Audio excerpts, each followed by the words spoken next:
This is part 2 of our escape from the coronavirus lockdown. If you haven't watched part 1 yet, head over to our channel now. Any luck? Yeah, I found a guy. You found a guy? Yeah. Okay. Coming in a minute. Oh, amazing. He might have been on his way to work. Oh no. Yeah, he said he'll be here. Well, I hope he's got enough patience. It's going to take a good 20 minutes probably. Yeah. That is flat. Ah.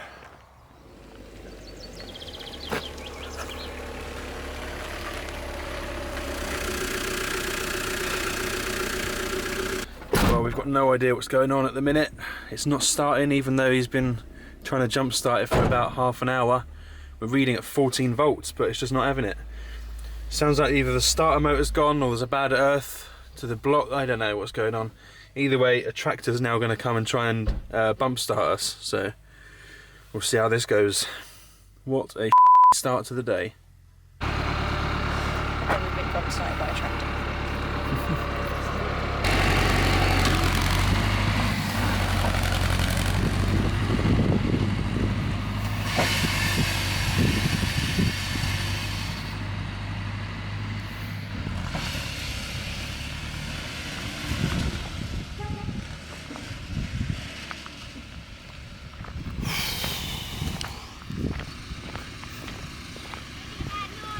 Is it?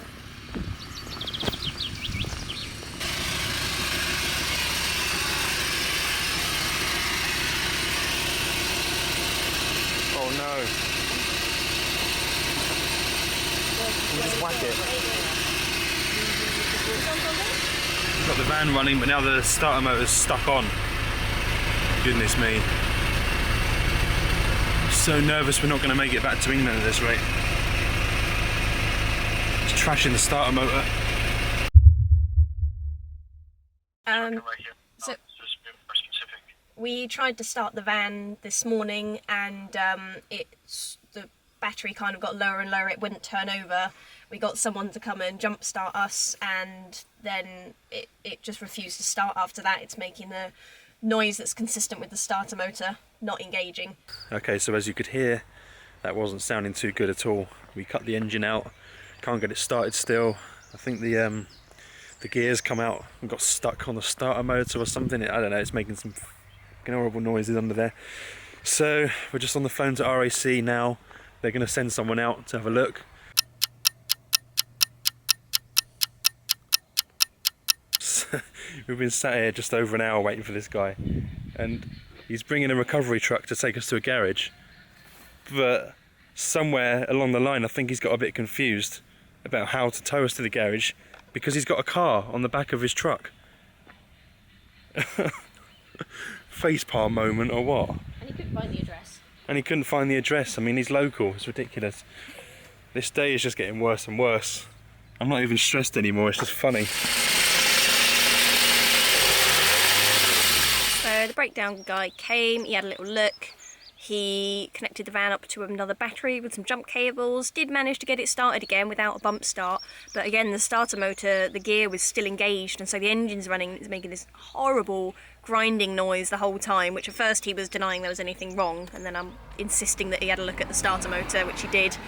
So then he basically said he was going to tow us to his garage, see what else he could do without any real promise of anything. So I just got him to talk to RAC and explain the situation in France, which is that very soon all of the businesses, all the non-essential businesses here are going to be locked down, and that includes garages and parts stores. So I kind of pleaded on the phone with RAC a little bit, and right now they're just seeing if they can arrange us a tow to Dunkirk, get our van towed onto the ferry, and then we'll be in Dover, and that's a whole other story, but at least we'll be across the border before it closes, if it closes. Also, when the breakdown guy arrived, I explained the situation to him pretty comprehensively, and he didn't say anything, and instead he just looked at Ben, stared him in the eyes for about 10 seconds, and then went away to get his jump leads, and completely ignored everything I said. Not sure if I want to spend 2 hours in a cab with him on the way to Dunkirk. So we've had a small breakthrough, and I think RAC are actually going to tow us at some point later on today to the port. We can't get in touch with the port to confirm whether they're going to let us on with a broken down van, because their lines are down and we can't actually contact them at all. So it really is just one of those days today. So yeah, we're just waiting here now for the tow truck. I'm not sure when he's coming, but I think it's going to be sometime this afternoon or early evening. We're going to head to the port. We've got some dinner made up already, so shouldn't be too bad. Camera's about to die and we can't charge it because we've not got any battery power, so we'll just have to see what we can film when we get there. Hopefully we can get someone to charge our batteries up a little bit. Who knows? What a day this has been.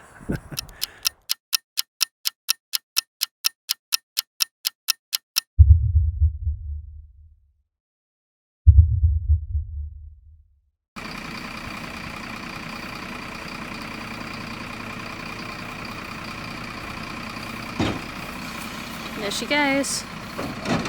So we are now on the way to the ferry port. Thank goodness. What a crazy day this has been. The guy's on the phone now and he's just talking about everything closing up in France on Wednesday. It's now Monday evening, so we're really cutting it fine to get back. We've heard rumours there might actually be a ferry going tonight at some point around midnight, so we're going to try our best to get on that one. Just get back to the UK as soon as possible and then figure out what to do with the starter motor when we get there, because it's obviously still not running. So a few hours on the road I think, and we'll give you an update when we get there. Après, moi, excusez-moi, bon, il faut peut-être des politiciens. Regarde, c'est normal, non. Ils n'ont aucune connaissance. Là, nous, cette année-ci, là, en France, on peut être content. Le ministre de la Santé, c'est un chirurgien. Donc, il sait de quoi il parle. Ah oui. Et bon, après, ce qu'on va lui faire dire, on va peut-être lui dire, bah, faut que tu dises ça ou. Mais bon. Notre ministre de la Santé en Angleterre, il connaît rien. Ah, voilà, bah.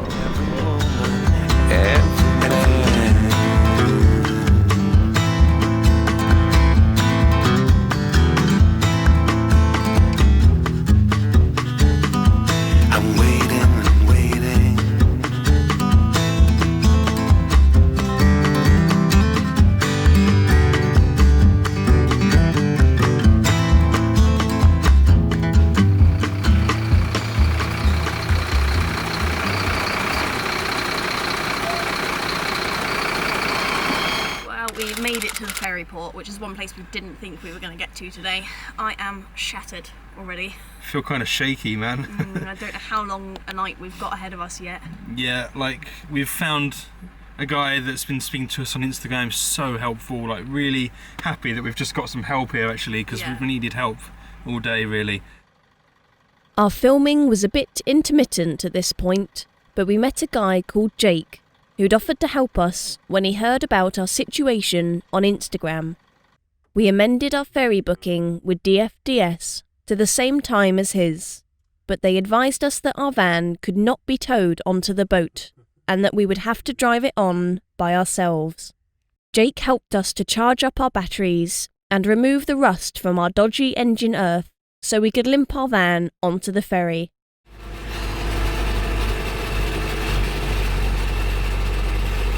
We're literally just limping home right now, aren't we? Okay, we don't have to stop. This is unbelievable, mate. We shouldn't have to stop here. No? Keep going? No, go. Keep going, keep going. Okay, there's passport control. Is this where I stop it? I believe so, yeah.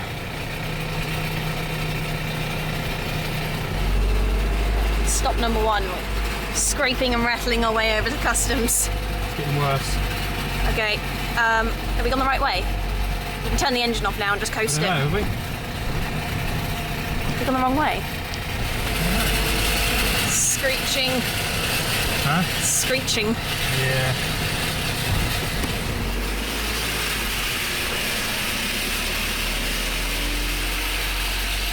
We're in lane 27 over to the left.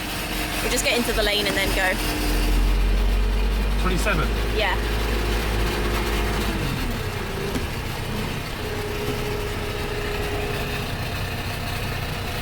This one? Yeah.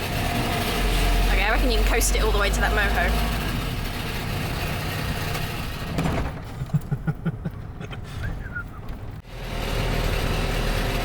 The van is getting some looks from the ferry attendants. She's making a hell of a racket. That guy was just laughing at it. Right, you've only got to make it up this ramp and then you can break down, I don't care. Look how close we are. Come on.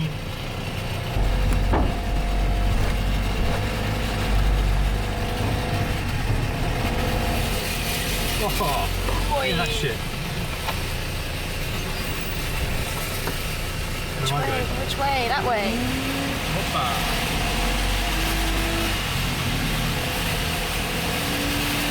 Okay, give her a good rev and then roll to the end. Hey?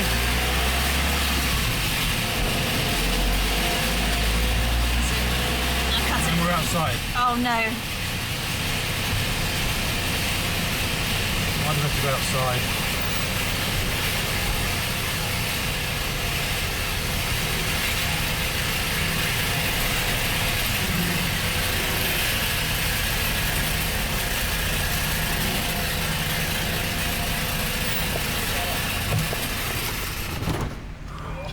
We made it! We're on the ferry. Okay, now all we've got to do is get back to Cornwall in one piece. Mate, this has been the most tense day of my life. Sorry if all this last few hours of footage that you guys are going to watch seems like mega scatty, but we are so tired. We've been driving for like 5 days. We didn't even get a rest today. We're not going to get a rest tonight. So yeah, I'm sorry about that. I can't believe we've got to keep driving. We've been up since like 7 or 8 o'clock this morning. It's now 9:30. We're going to get back to England at 11 o'clock English time. Midnight our time. Midnight our time, and then we've got to drive all the way back to Cornwall from Dover without even so much as a stop because we just have to keep the engine running. Don't look forward to this at all.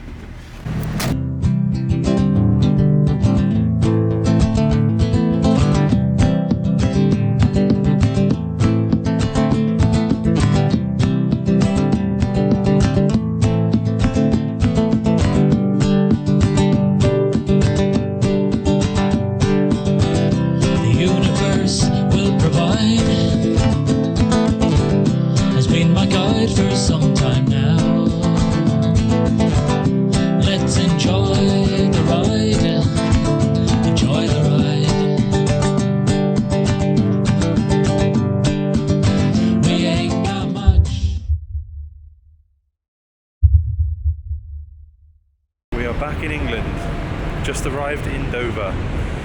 Now we've got to try and get the van started again, and then we've got about another 7 hours, 8-hour drive ahead of us. Just want to go to bed, absolutely knackered.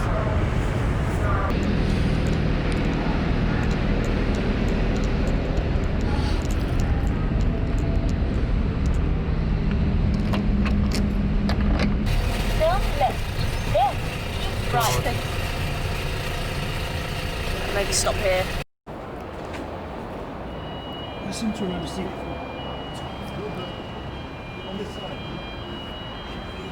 Even though it was gone midnight and we were all very tired, Jake helped us to remove the starter motor at the ferry terminal and isolate the wiring so we could start the van without it and drive home safely. That is fully knackered. Oh yeah, That is Hang on, stay there, I'll show you the circlip. Smashed to pieces. Amazing. We weren't going anywhere with that. So as you've probably guessed, we're still at the port. It's just gone midnight. We got in about an hour ago, believe it or not. It's 1 o'clock European time, which was still 1 o'clock European time, technically, yeah. So man, we've been up for a long time now. We've still got to drive back to Cornwall, so next step is to, well, I'll let Lucy explain, I'm too bloody tired. bump start the van. So the starter motor's, I'm so tired, the starter motor's disconnected, bump start the van, get it going, drive and do not stop. Yeah, that's the key, don't stop. We've got to drive all the way to Cornwall without any brakes. If we have a brake, leave the engine running.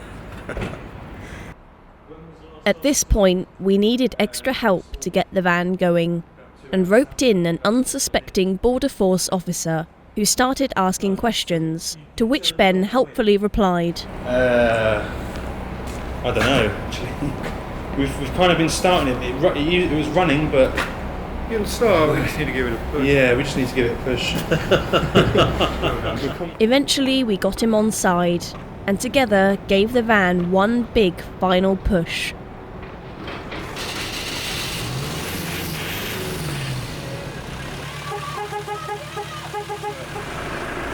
Friday, it's nearly 1 o'clock in the morning. We've just got the van started. I cannot believe it. We're so over the moon. It's taken about 16 hours. 4 men. Security guards, border force, everyone's just helped us, but we got there. We limped across the ferry and now we've got it running in the car. Yeah, it's perfect. Massive help to Jake, who we met off Instagram. Like, he's been incredible help. No worries. And yeah, it's just Done it without you. it's lovely to be part of this community. You know what a difference it makes having people on your side, giving you a hand when you need worries. it. Yeah. Huge help. So Okay. before this van stalls, we've got to get ourselves to Cornwall. Another 7 hours ahead of us. Let's go and do it.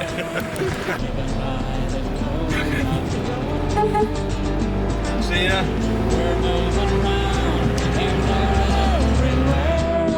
Oh boy, ain't carrying no load. Yeah.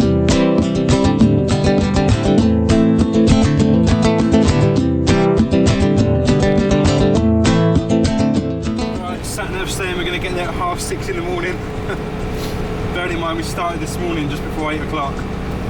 And we've been driving like 8-9 hours every day for the last 4 or 5 days. Barely sleeping at night because we've been in random strange places we don't trust, don't feel safe in necessarily. So we're running on total empty right now. And to make it worse, I completely forgot that actually we're driving on the left now, not the right. It's so hard to get used to.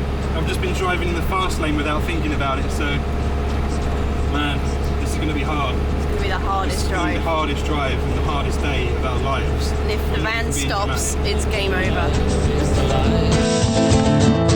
For me, we ain't got much. What we got, we share. Living by the code of the road.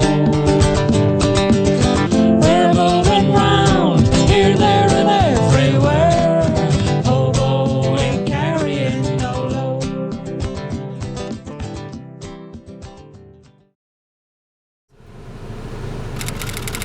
First time, stop the engine in 9 hours.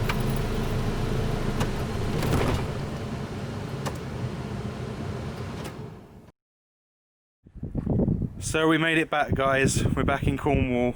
It's not raining for once, it's just a bit windy. But we're so relieved to be back home, aren't we? I mean, goodness me, what a crazy adventure it's been the last week. This last like 48 hours has been crazy. We finally had a good sleep last night and caught up. Yeah. I just can't believe what an adventure it turned out to be to get back to England. Normally it's just like driving back, feeling a bit sad, whatever. We were not expecting like constantly having to, you know, open the bonnet, easy start the engine every single day. Yeah. We definitely weren't expected to break down. And to literally limp onto the ferry and Yeah. limp back to England, back to Cornwall. To drive 9 hours non-stop through the night, like, It's the most. We were up for like 25 or 26 hours in total. yeah. I'm not sure how windy it is. I'm sorry if you can't hear us too well. We'd normally be feeling quite sad to be back in England, but I'm just so relieved that it's Yeah. over. It was such a grueling week, and yeah, I think we're just gonna have to unfortunately self-quarantine now for 2 weeks, so we can't even go and see family too much, can't see friends, can't start work, don't even know if I'm gonna have a job to go to in a few weeks' time, because that's how bad things are here in Cornwall at the moment. We work in hospitality, so if there's no one coming to Cornwall, there's no jobs for us. So I don't know, it's all kind of up in the air at the minute, as it is for everyone in the country and all over the world. Yeah. It's unprecedented times. So for now, all we can do is try and fix up the van as quickly as possible before the shops close, use up our last remaining bit of money to do that, Yep. and then go from there. So I think that's the end of this video anyway. It's the end of our travel series. Really hope you've enjoyed it as much as we have. We've had the best time of our lives. We'll put out a video, I guess, in a couple of days' time or whatever, a bit more of a montage, Yeah. and show you what we've been up to. It's the end of the trip, but it is not the end of the adventure. This will Hell not be no. our last travels, don't you worry. We'll All be this is saving done. up and- Go on. There you go. All this has done now is shown us exactly what kind of travelling we want to be doing in the future, hasn't it? Has, definitely. We want to be getting out there, way out there, going to places that no camper van has ever been Yeah. before. Possibly not in this old girl. I think she deserves a nice retirement now. We put her through a lot. And she's Yeah. put us through a lot. Oh yeah, equal measures, I reckon. Yeah. So that's it for now, and we will kind of come up with a plan what we're going to be doing over the summer and let you guys know as soon as we know. So, see you later. With our feet now firmly back on British soil, we couldn't help but reflect on our journey across the past 6 months. We'd begun by crossing the Alps in their entirety, joined by our friend Dana, swimming in crystal clear alpine lakes, bathing in mountain hot springs, and hiking and driving to greater heights than ever before. We journeyed on into Hungary, where we met the horsemen of Outbreak and learnt of their unique culture and traditional way of life, sharing fire-cooked food beneath the stars. We revisited Romania, where we fell in love all over again with not just the country, but also the unique and separate culture of the Roma people.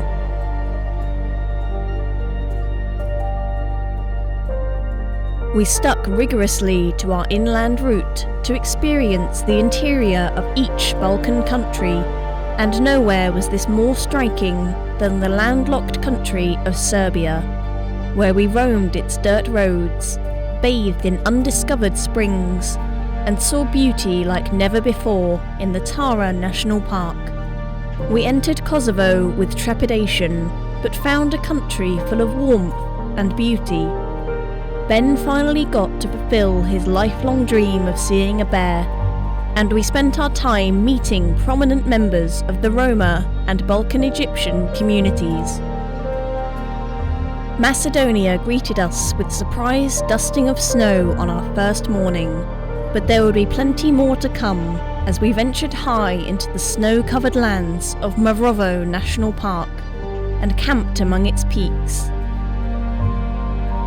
We visited otherworldly hot springs and Skopje's famous bazaar, helped along our way by the kindest locals who fixed our van in our time of need and showed us unrivaled hospitality.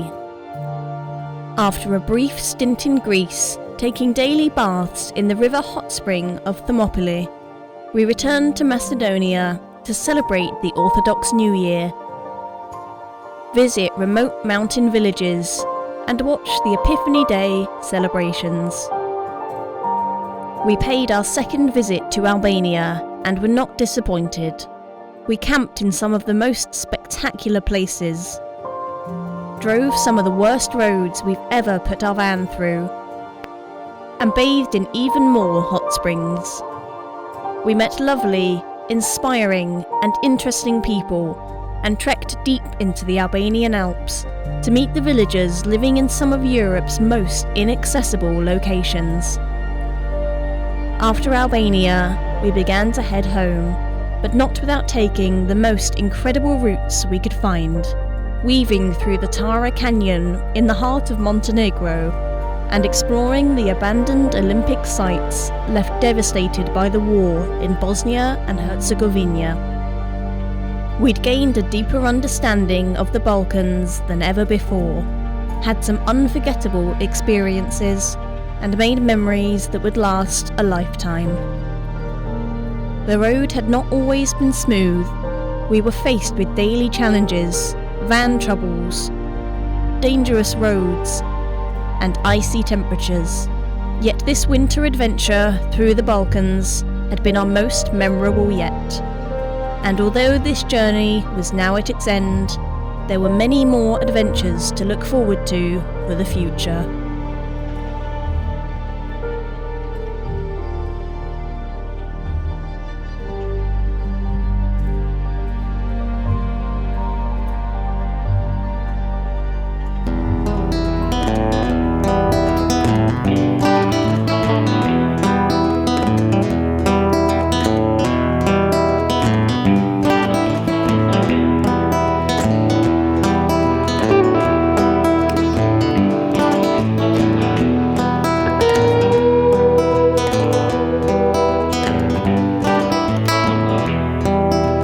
Got the jail pallor cause I've been inside.